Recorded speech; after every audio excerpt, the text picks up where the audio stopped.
I don't know what's going to happen next, but I love you guys to death, and thank you. A whisper that sounded like a farewell, caught on a hot mic. Steve Kerr pulled Stephen Curry and Draymond Green close in the dying seconds and dropped words that felt like an ending.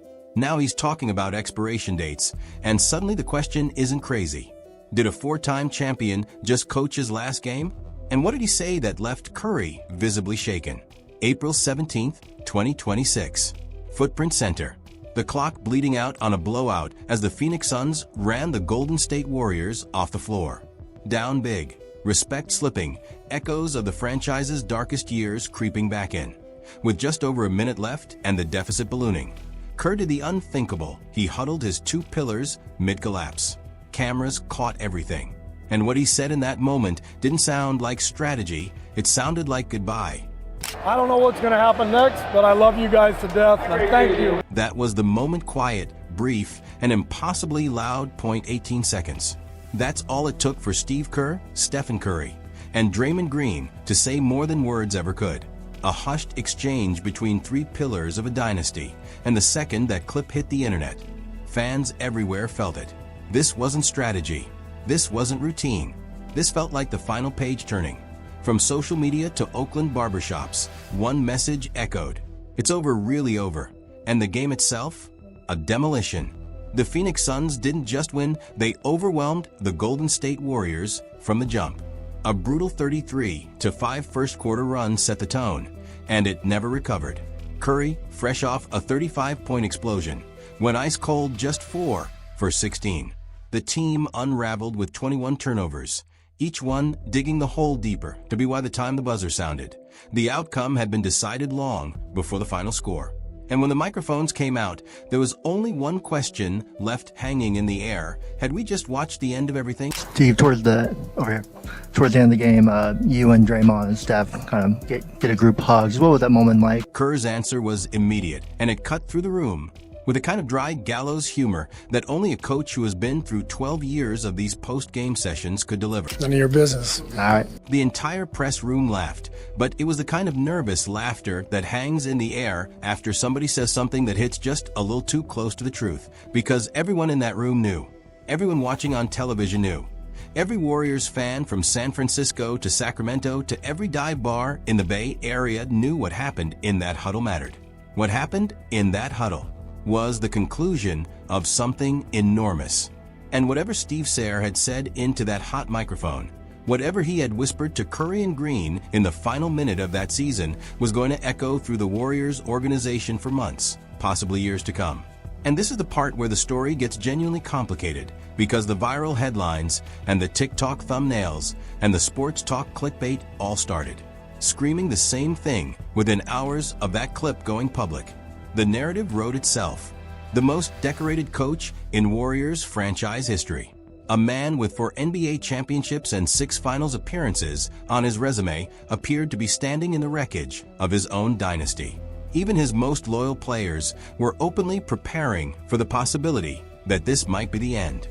But I'm not really someone who likes things to change. I like pretty vanilla status quo. Keep things the same. That was Draymond Green. Draymond Green, the same man who has built his entire NBA persona around embracing conflict and thriving in chaos, openly admitting in front of cameras that he does not want this thing to end, because he knows better than anyone inside that locker room what is actually happening here. And when reporters pressed him further, asking him directly whether he was worried that this Phoenix loss was it, whether this might be the final chapter for Steve Kerr coaching the Warriors, Draymond did not hedge. He did not spin. He did not deflect.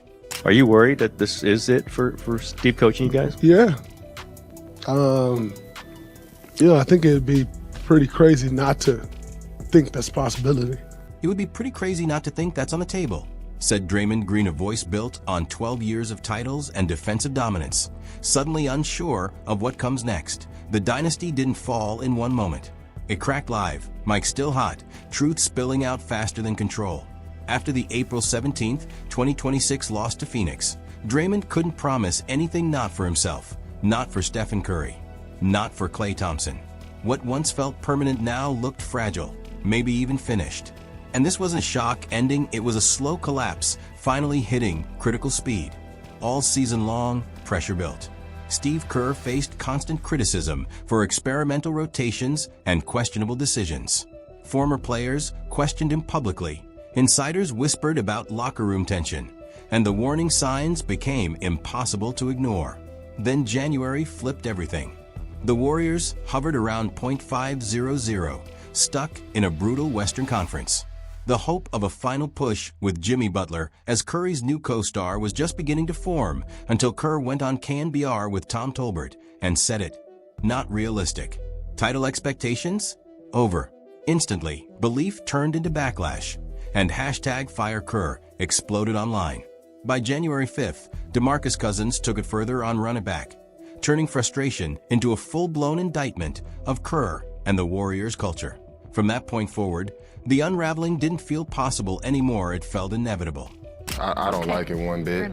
I just think about it in the aspect, if this was a player saying this, how it would be viewed. That was the opening shot, but Cousins was just getting warmed up.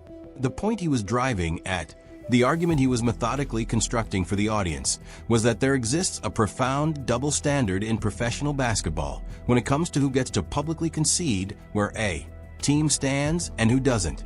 If a player had said what Kerr had said, Cousins argued that player's reputation would have been absolutely tarnished. That is, why should the standard be any different for the coach? This doesn't instill confidence in your locker room. This actually, to me, actually shows who's the real problem in this situation. The loudest shot wasn't taken on the court, it came from a studio desk, and it hit like a grenade. When DeMarcus Cousins said, "This shows who the real problem is," he didn't just criticize, he redirected the entire narrative. Suddenly, all eyes snapped to Steve Kerr. Not the roster, not the injuries. The coach. Cousins doubled down hard. Broken rotations. Zero development for young talent. Defeatist messaging poisoning the locker room.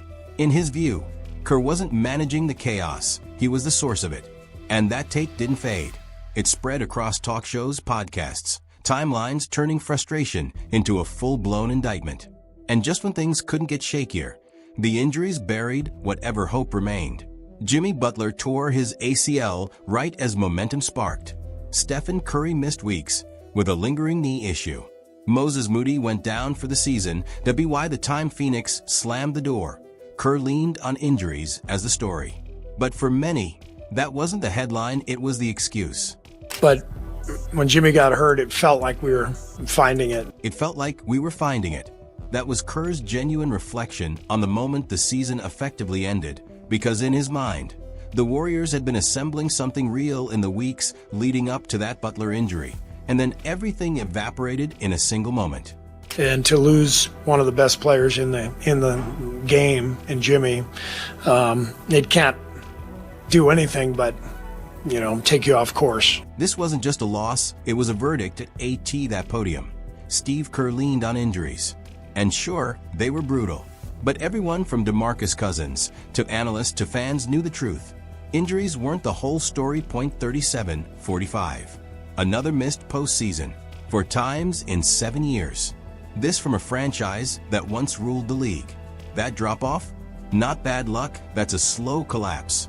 Since 2022, cracks turned into fractures, and the blame kept circling back to Kerr. His rigid system, his obsession with small ball, an offense stuck in the past while the league evolved. Yes, the front office stumbled, but the voice on the sideline never changed. And as losses piled up, so did the noise. Fire Kerr getting louder by the week. WY Phoenix. Many fans were already done. The dynasty wasn't fading, it needed to be buried. Then came the real twist. Kerr's contract, signed in 2024, had just expired. No buffer, no guarantees, just questions. And when he finally answered them, he didn't just address the future, he made it clear the past was already gone. I still love coaching, but I get it. These jobs all have an expiration date. There's a run that happens, and these jobs all have an expiration date. That single line delivered in the flat, almost resigned tone of a man who has clearly made peace with whatever is coming next lit up every sports desk in America within minutes of the press conference ending. And Kerr did not stop there. he kept pushing further into the emotional territory that most coaches actively avoid at these kinds of events. And he gave the fan base one of the most candid farewell adjacent statements that has ever been delivered by a coach of his stature. When the run ends, sometimes it's time for new blood and new ideas and all that. And it didn't sound like strategy. It sounded like goodbye. Steve Kerr, the winningest coach in Warriors history, stood there talking about new blood and new ideas. This is a man with 4 rings, 6 finals runs, a 73-9 season, and over 600 wins, one of the fastest climbs ever. Legacy? Untouchable. Security? Gone. Because in that moment, Kerr wasn't defending his job, he was quietly stepping away from it. And it got heavier. Minutes earlier, on a live mic, he told Stephen Curry and Draymond Green something that hit harder than any loss. If this is the last time, I just want to share this moment. Curry didn't dodge it. He repeated it. Let it sit.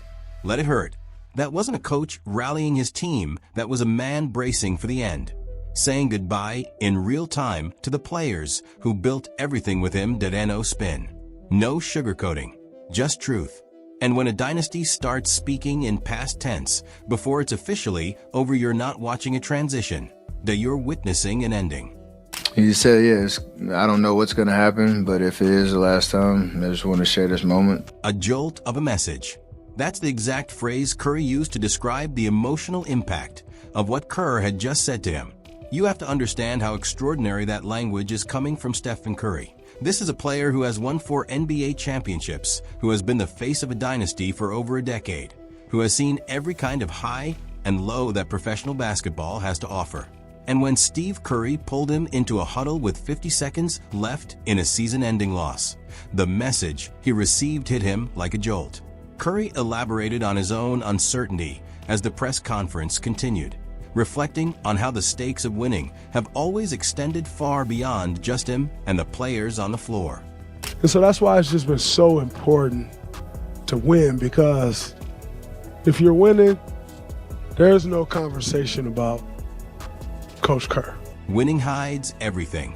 Losing exposes everyone that's the brutal truth of the 2025-26 Warriors, and why Steve Kerr suddenly became the center of a storm that never used to exist. When the wind stopped, the whispers turned into roars. Every rotation, every quote, every decision got dissected in real time. Ownership Joe Lacob and Mike Dunleavy Jr. had backed Kerr all season, even in March. Draymond Green didn't hide it. He admitted he hates change, that he just wants things to stay the same. Stephen Curry echoed the weight of uncertainty not just for stars, but for every staff member whose life is tied to the franchise, because this wasn't just about a coach. This was about the end of an identity, small ball dominance, the Splash Brothers revolution, for titles in 8 years, a dynasty that reshaped basketball itself. And now, it all stood under bright lights, caught on a hot mic, admitting what no one wanted to say out loud. Nothing lasts forever. The only question left isn't whether the dynasty changed, it's whether it already ended, while everyone was still watching.